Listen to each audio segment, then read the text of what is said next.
আর টানছে বাইরে দিয়ে এরপরে সঙ্গে সঙ্গে এই ঘরে ঢুকে দিচ্ছে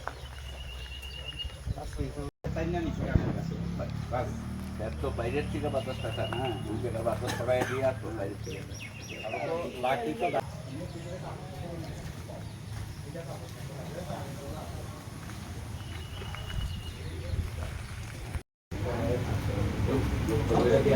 তারপরে দেখো এফআইআরটা করলে যদি সামান্য ভূমিকা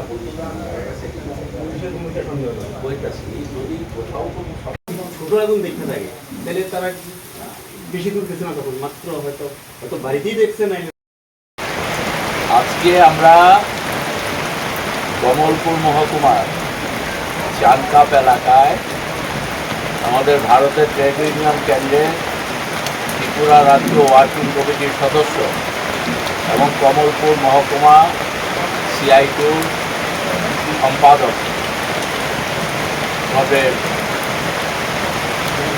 দেবাশিস দাসের বাড়িতে আমরা এসছি এজন্যে যে গত 3 দিন আগে গভীর রাতে দুষ্কৃতিকারীরা, রাজনৈতিক দল দ্বারা আশ্রিত দুষ্কৃতিকারীরা দেবাশিস দাসের বাড়িতে আগুন জ্বালিয়ে পেট্রোল ঢেলে আগুন জ্বালিয়ে তার ঘরের সমস্ত ভেতরের আসবাবপত্র সহ সমস্ত ঘরকে নষ্ট করে আপনারা দেখছেন। এবং এই কাজটা আজকে ত্রিপুরা রাজ্যে 2018 সালে বিজেপি সরকার আসার পর এ ধরনের মানুষের প্রতি মমত্ববোধ না দেখিয়ে মানুষের প্রতি বর্বরতা, মানুষের প্রতি নিষ্ঠুরতা, এটা এই বিজেপি শাসনে ত্রিপুরা রাজ্যে গত 8 বছরে একের পর এক ঘটনা ঘটে চলেছে। তবে দেবাশিস দাসের বাড়িতে এই ঘটনা একটা প্রথম নয়, যেহেতু তিনি বামপন্থী গণতান্ত্রিক আন্দোলন করার মধ্য দিয়ে মানুষের সাথে থাকেন, মানুষের জন্য কথা বলেন, তার জন্য 4 বার তার বাড়িতে আগুন লাগানো হয়েছে এবং রাস্তায় বিভিন্ন সময় আক্রমণ করা হয়েছে। অপরাধ কি?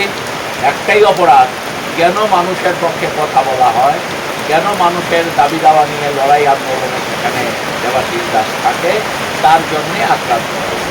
তাহলে আজকে যারা ভালো দিনের কথা বলে, যারা গণতন্ত্রের কথা বলে, যারা রাজ্যে আইন শৃঙ্খলার কথা বলে, এখানে একটা জঙ্গলের শাসন চলছে।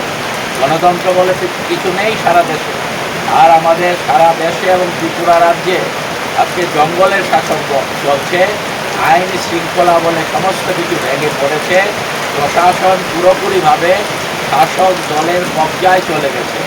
এখানে লুটপাট, দুর্নীতি আর মানুষের প্রতি অন্যায়, অবিচার, বর্বরতা করা ছাড়া এই সরকার নতুন কিছু দিতে পারেনি। এমনকি মানুষের দৈনন্দিন চলাচলের এই যে আগরতলা থেকে আমরা আসলাম, যে রাস্তা দিয়ে আসলাম ন্যাশনাল হাইওয়ে, এটাকে ন্যাশনাল হাইওয়ে বলা দূরের কথা, স্থানীয় গ্রামের একটা রাস্তার চাইতেও খারাপ অবস্থায় আছে। একবার কেউ এই রাস্তা দিয়ে আসলে পর আরেকবার এই রাস্তা দিয়ে যেতে তার ভালো লাগবে না। গাড়ি সেখানে বিভিন্নভাবেই দুর্ঘটনাগ্রস্ত হচ্ছে। তাহলে যেদিকেই দেখবেন, যে কারণে একটা সরকার তার থাকার কথা, মানুষের জন্য কাজ করার কথা, মানুষের জন্য দায়িত্ব পালন করার কথা, সেটা তো করছেই না, উপরন্তু মানুষের উপর অন্যায় করছে, অপরাধ করছে, বর্বরতা প্রদর্শন করছে। তাই আমরা এ রাজ্যের জনগণের কাছে আবেদন জানাবো যে এই ধরনের বর্বরতা আজকে শুধু দেবাশিস দাসের ঘরেই হয়নি, সারা ত্রিপুরা রাজ্যে যেটা হচ্ছে, এটা আগামী দিনে আপনার ঘরকেও ক্ষতিগ্রস্ত করতে পারে। তার জন্য আসুন সবাই মিলে দলমতের ঊর্ধ্বে উঠে ত্রিপুরা রাজ্যে পুনরায় শান্তি পরিবেশ, সম্প্রীতির পরিবেশ ফিরিয়ে আনার জন্য সকলে আমরা ভূমিকা পালন করি।